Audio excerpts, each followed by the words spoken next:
All right, so I'm Derek Blaiotta, and I'm here with Joseph. How do you say your last name? Puglisi, Joseph Puglisi, so known Puglisi, as Xanthos Cell in the and Magic Online streets. that is true. We are going to be talking about some magic theory today, right? That's the plan. And then Always down to talk some magic theory.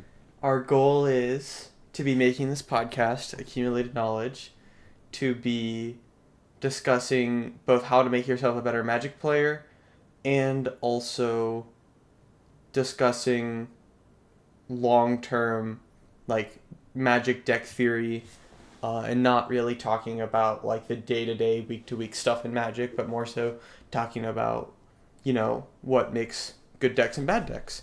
And today's topic is going to be the cube discourse revolving around Arya and then some follow up tweets. So, to start off, I'm just gonna read this thread from Arya. Played a lot of Cube over the last few weeks. It really highlighted one of my favorite things about Magic, that there are so many completely different but equally or at least similarly powerful ways of understanding the game, and here's a thread about it. In competitive Magic in general, the game can be understood through a variety of different frameworks. This was first made clear to me through the interactions with CFTSOC and Chris Bartalio. I probably butchered that. I'm sorry. Botello, I think. Bartello? Okay.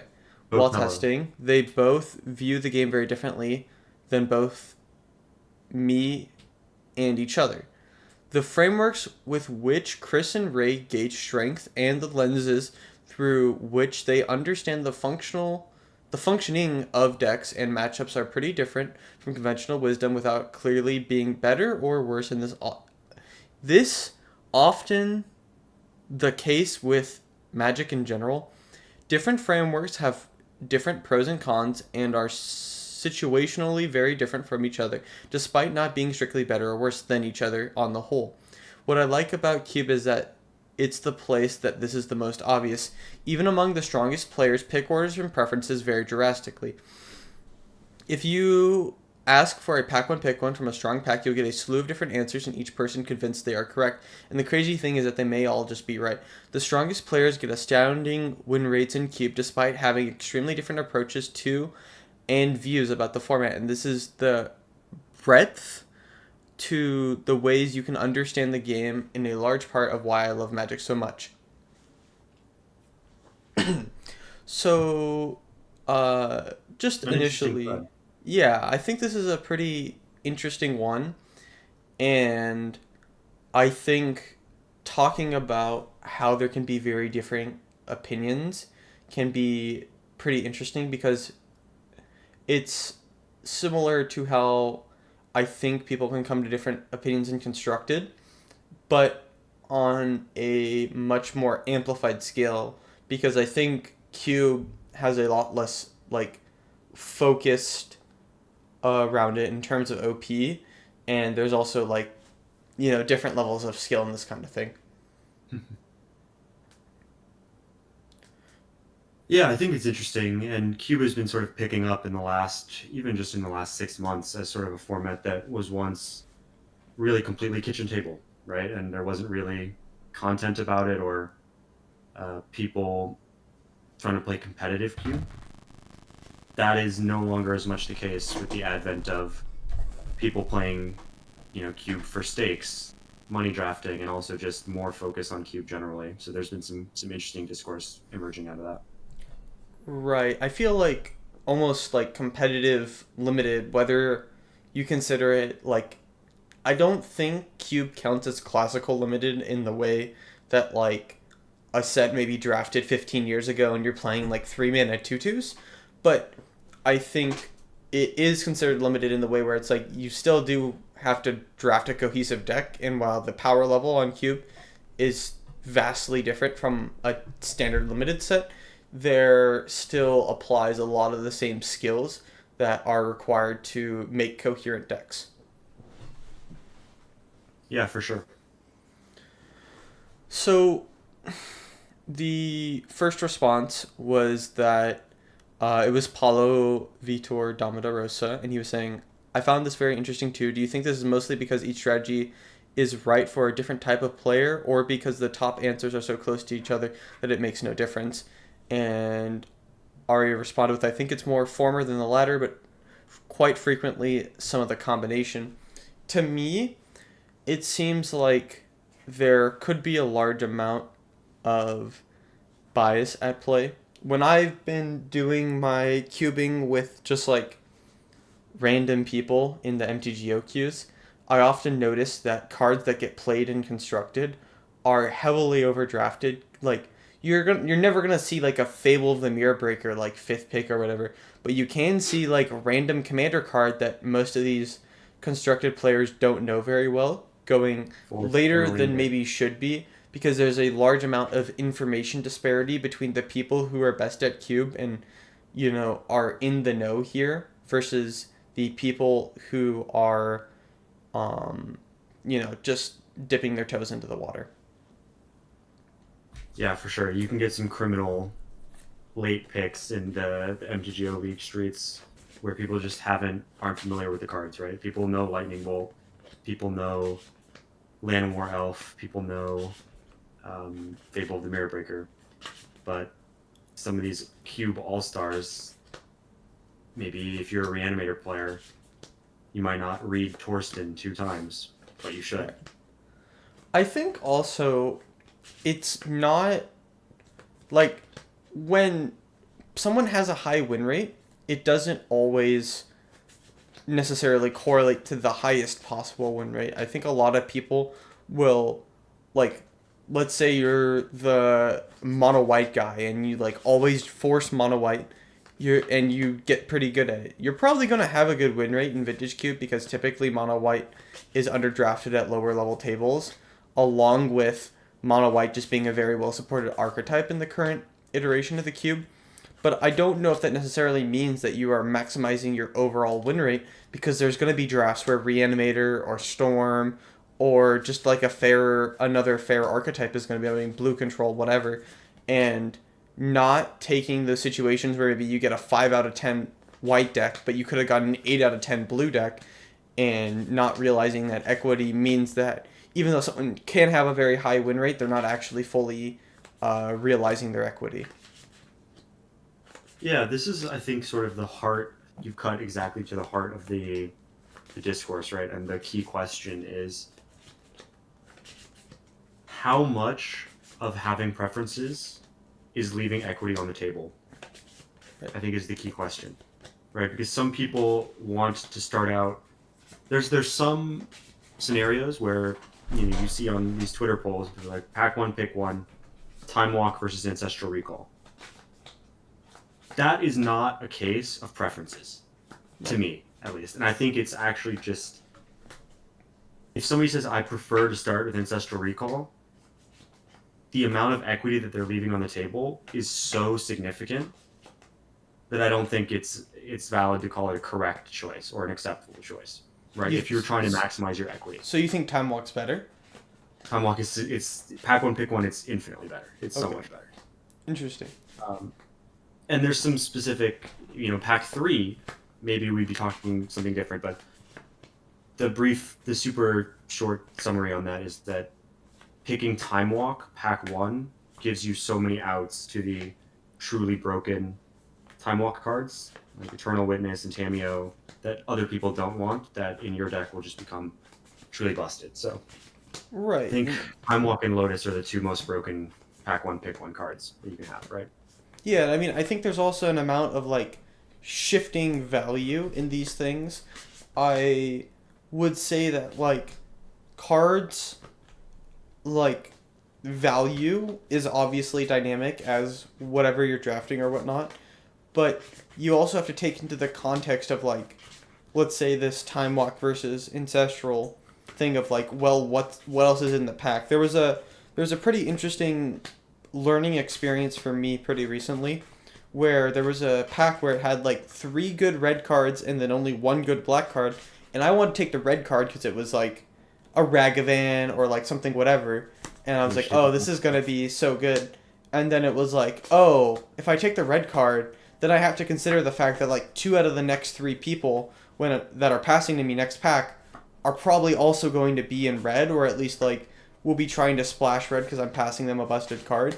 And in that situation, I may be getting cut on red, so looking for like another color to either support if I do go down that route, if I decide that it's worth it to take the red card anyways, or trying to cut black, let's say, if there's only one good black card in that pack, and then I can guarantee that in pack 2 that black will be open, is something that you kind of have to like do this constant balancing act between.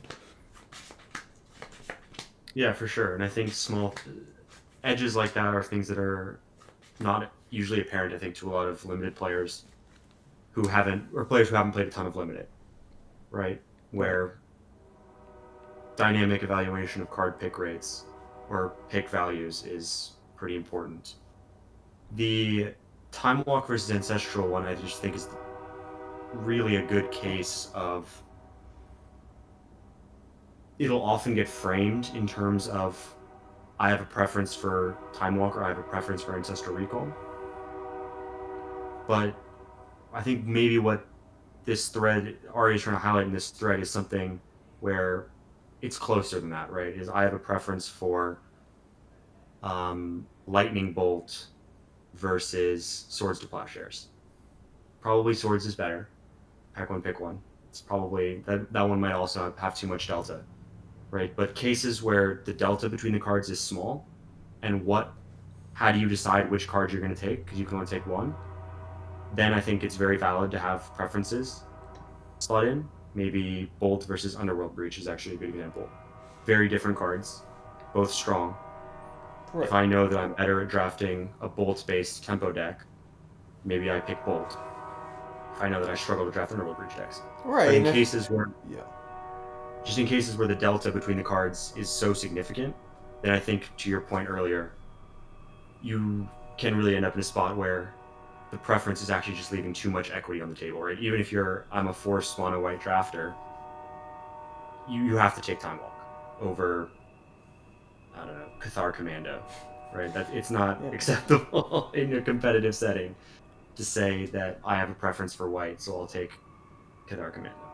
Right. Yeah, and that makes sense. I think there could even be a level of like cognitive dissonance going into that, because when something is framed as A or B, this often implies that there's some kind of decision there, or that it's not close. Because if it wasn't close to the person who was posting it, then they wouldn't be posting it to begin with, right? If they didn't think it was an interesting spot, then they wouldn't be posting it.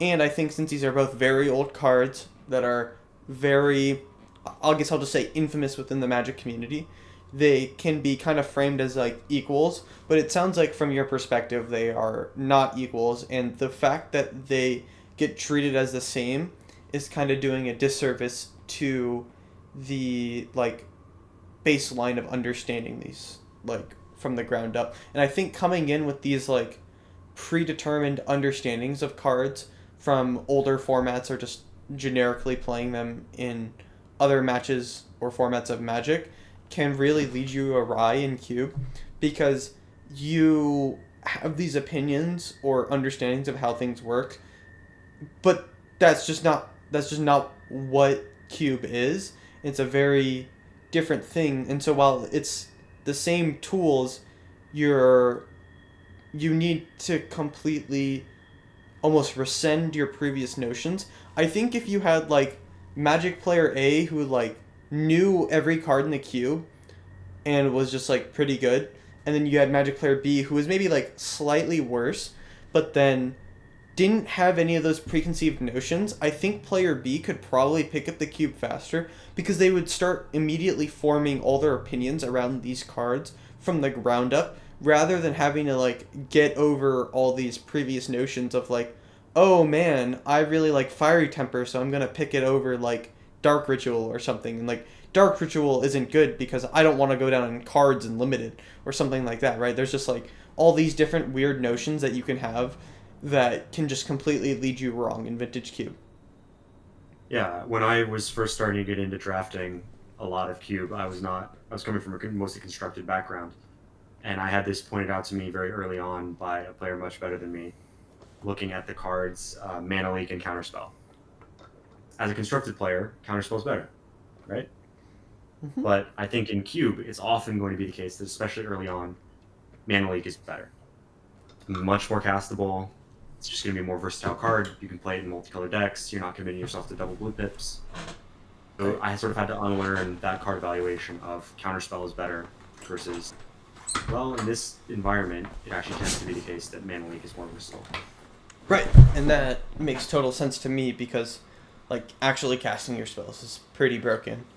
Pretty broken. Yeah. Very powerful. And it's also, like, more splashable in, like, a 3-color deck. Like, blue is pretty prohibitive in limiting you to, like, at minimum a 2-color deck. Yeah, you can basically, especially if you pick it early, you'll almost always be able to put Mana Leak in your final deck, whereas Right.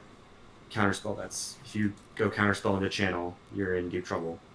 But if you go Mana Leak into Channel, you're in a good spot. Right. So, to continue this, there was an interesting quote tweet by Hain that says, I think if everyone had a hyperbolic time chamber, then the correct decision would be correct. Instead, Magic is so complex that almost everyone specializes in some way, and hence makes decisions that work with the specialization. And then Dom responds, it's like chess. In many positions, you can have multiple moves with very similar equities. Maybe if the engine depth got high enough, it will differentiate between them. But likely, the differences are small enough that it doesn't matter.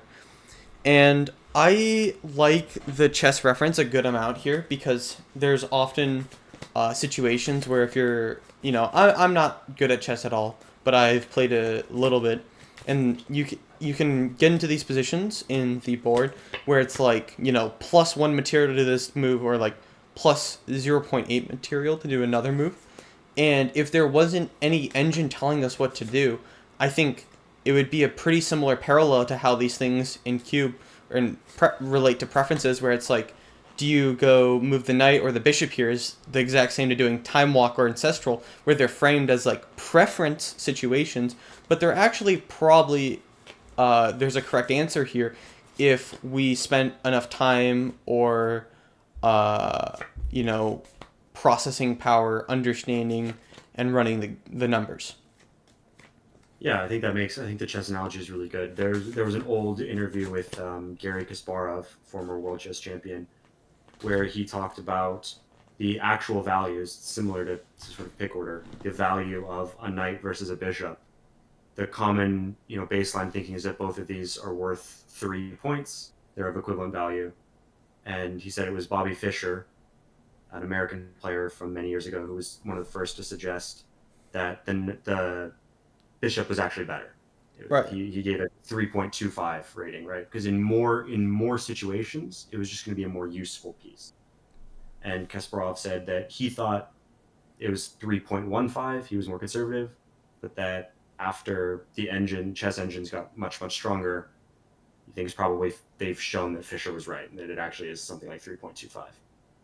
So you can sort of see over time, two great players have slightly different valuations, and maybe to Haynes or Tom's point, with enough time and with enough focus, you can sort of maybe come to a right answer sometimes.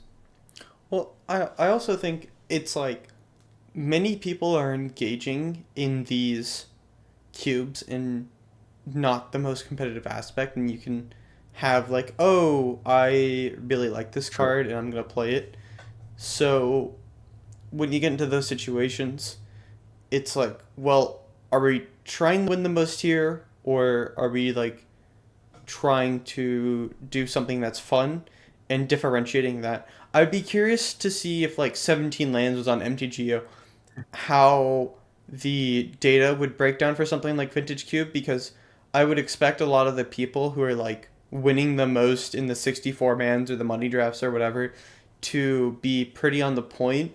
But if you took like whoever the Cube League trophy is, I would expect their opinions to actually break down a bit more, because their opinions and their biases have been developed on people who are trying to win less and are just generically worse.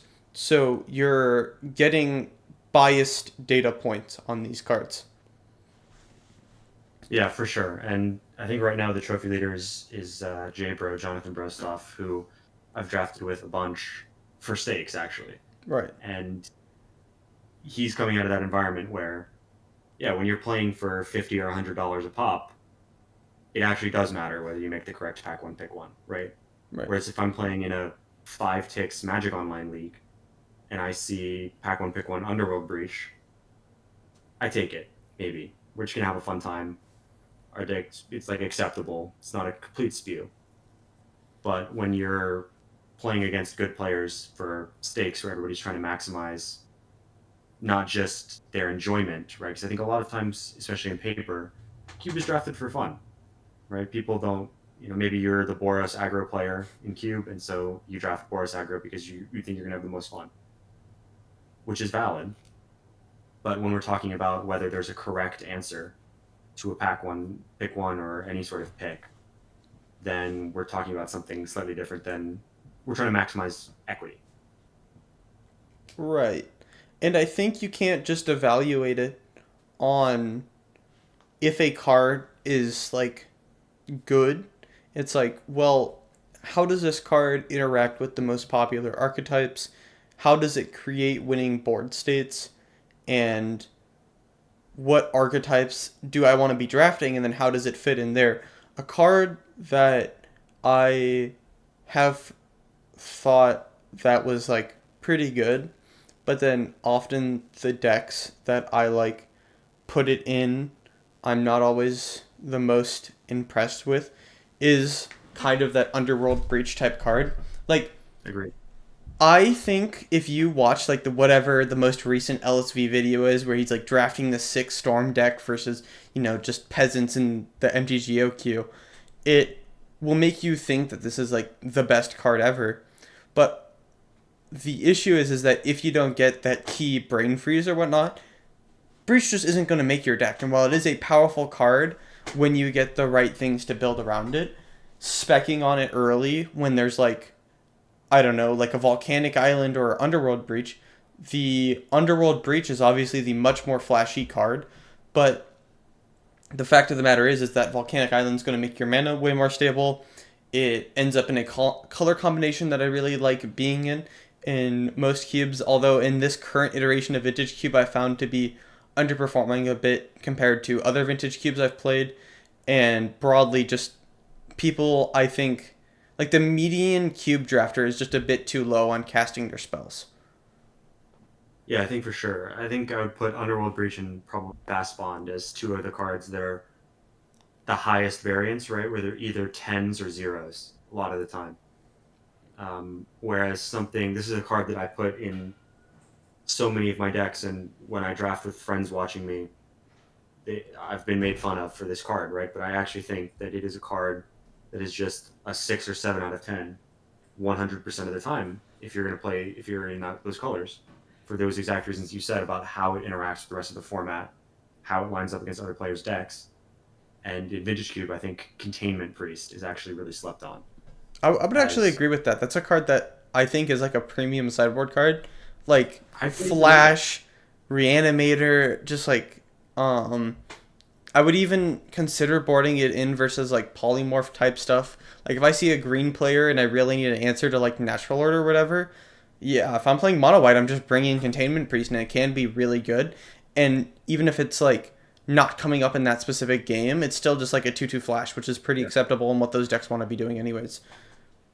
Yeah, the fail case on Containment Priest for any tempo strategy is just it's going to be really solid, and the upside is amazing, right? If you're playing against Reanimator and your opening hand has Containment Priest, your equity in that game is very high.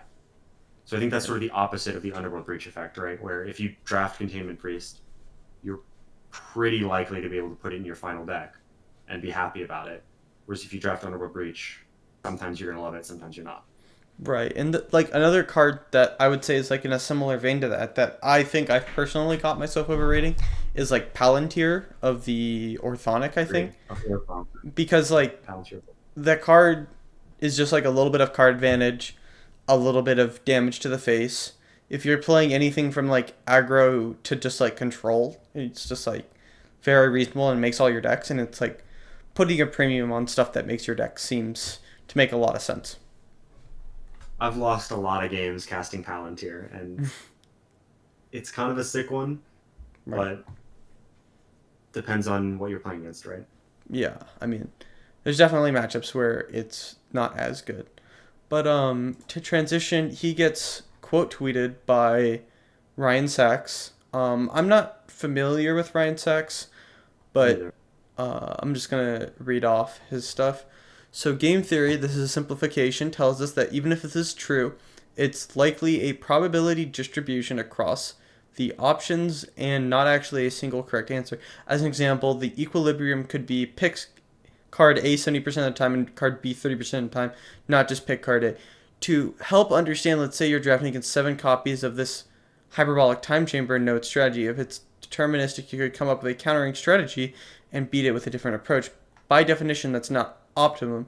Furthermore, in a perfect world, people disagreeing kind of simulates this probabilistic equilibrium. If 70% people would pick card A and 30% would people would pick card B, that's basically the same as playing 7 copies of the hyperbolic time chamber.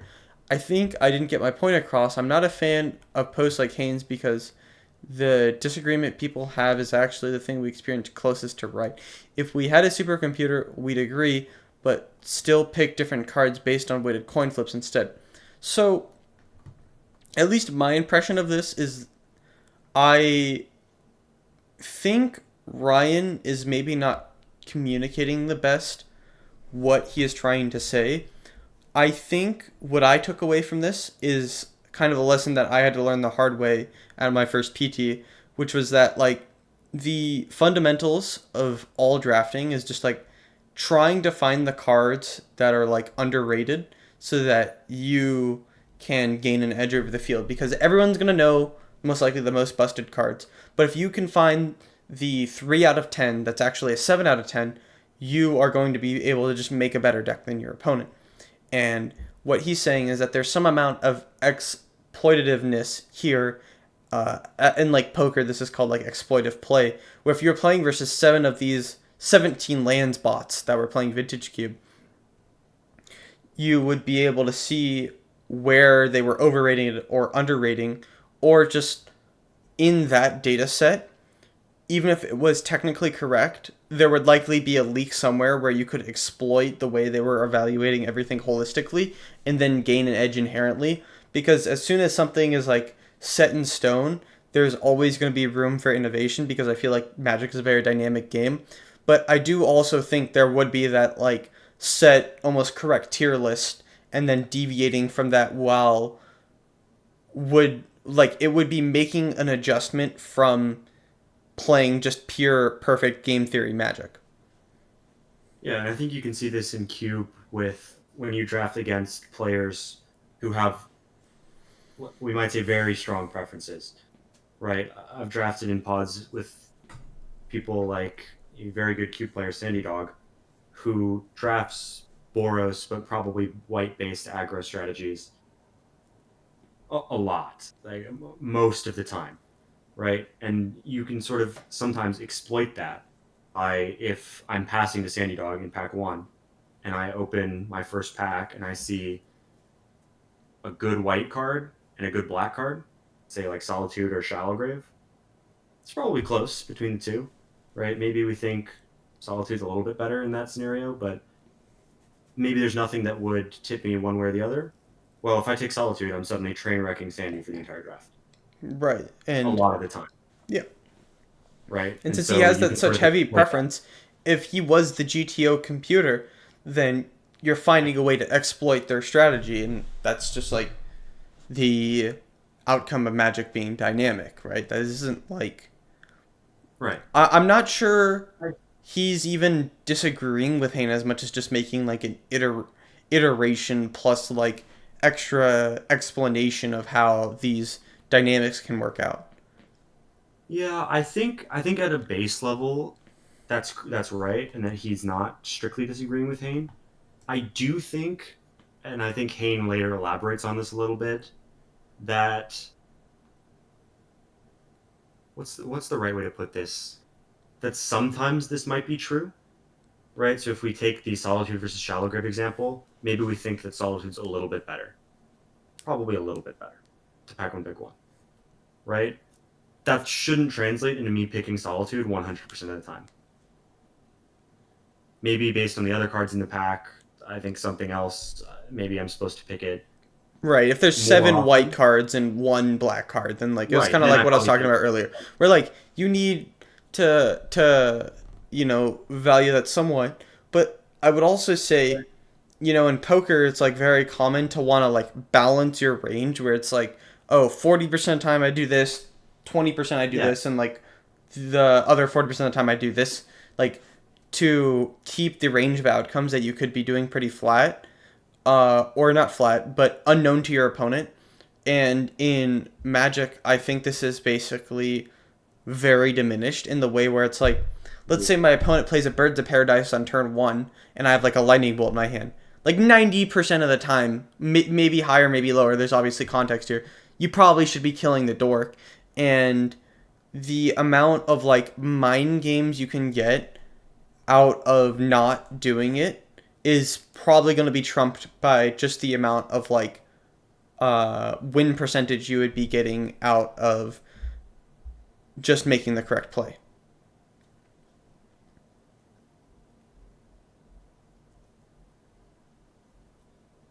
yeah, I agree. I think in Magic, maybe different than in poker, you need to have a reason to deviate, right? In poker, the deviation itself can be your reason Right. because you need to not be exploitable like this. I think the easiest, and this is something when I was getting into limited that was explained to me and sort of crystallized a concept. I think the clearest example of this sort of range balancing in Magic is you're playing like base level limited. It doesn't come up as much in Vintage Cube because the format's just not quite normal limited. But I attack my 2/2 and you're 3/3. Do you block? Right? It's the classic situation.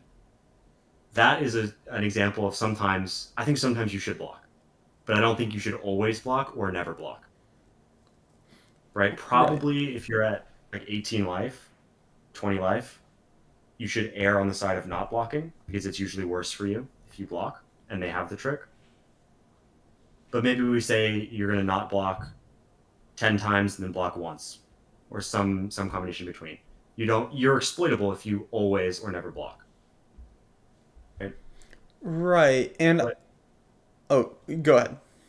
as you say, I think that some, especially when it comes to the origin of this conversation, the draft pick orders, it's not quite the same situation because it's usually not a good idea to balance your range by taking a worse card. Right? If we think that there's a correct answer to which one of these cards is going to be more useful in more situations, like the chess pieces example, then you shouldn't sometimes sacrifice your bishop or sometimes take the worst card because you want to balance your range. Maybe that's one school of thought that makes sense to me at least. Right. I think in the like 3322 example also there's a lot of context. My like framework for those kinds of situations is often the early turns come down a lot to like mana advantages. Let's say, it's two twos, and I was the one on the draw, and they go turn 3 swing with their 2/2. This is one I've seen come up a lot when I'm playing versus like F&M level type drafts.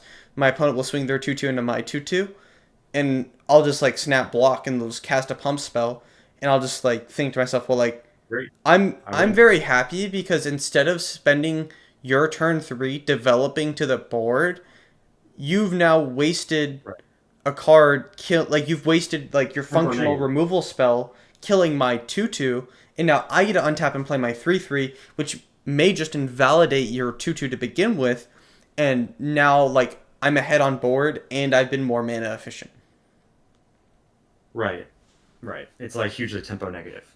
Right. So you make And that it's like an you were easy there. thing to like if you're just like, oh yeah, I'm like fine just swinging and then casting my pump spell. It's like, well, no, that's actually a very bad mistake, and it's not even that obvious if you're not thinking about it too hard. But to get back on topic, there was a response by Hayne here, which would say, I would With try to Magic here, either I like it. actually studying game theory, balancing your range by skipping your first land drop 30% of the time to see how that works, or having enough respect to actually spell the name of the person you're trying to quote to correctly. And then there's kind of some response here where Ryan apologizes, and he's, saying that he simplified, and then Hayne goes, so there's a couple points. Game theory optimization in a field like Magic will likely lead to lower win rates than exploitative play. I agree that making different points could make sense if other people were also playing optimally. Balancing your plays makes sense in a spot where it'll affect what your opponent does, ideally in the way it benefits you. Plenty of spots where it won't. For example, in chess, there are simply correct moves, but there's bluffs and pokers that you should vary. We are definitely not talking about people who take seats 70% and path 30%, but groups who each take them 100%. Against each individual, they are very exploitable. Sometimes you should be balanced by not playing a land or taking endurance over ancestral, but probably one in a million. And Right, and I think this go is ahead.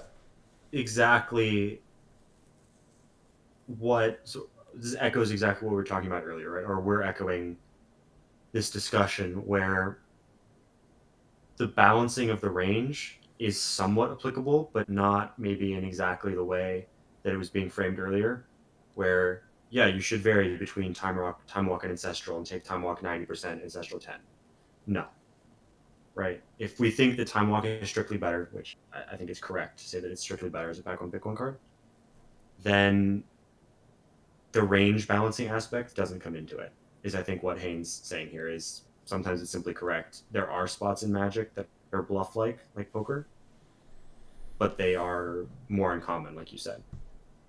Right. And I think in terms of like the swinging the 2-2 into a 3-3, you also have to consider like how much does my opponent have to lose? If it's like their bomb 3-drop rare, you could think it's almost free to make that attack, and not making that attack could be losing equity because your opponent is so unlikely to block. If 9 out of 10 times your opponent like values their 3-3 too much to block, and you're, a deck that maybe you've like shown them a couple pump spells in the previous game or whatnot, then by not making that attack, we're losing equity, and it's like on the inverse, the situation where you could be missing out on those free 2 points of damage. And it's like, well, if you're trying to be the aggressor here versus like some rare that accumulates value over time, you could be losing 5, 10, 20% of the game off that 2 damage. And it's very important to try to realize those situations to take advantage.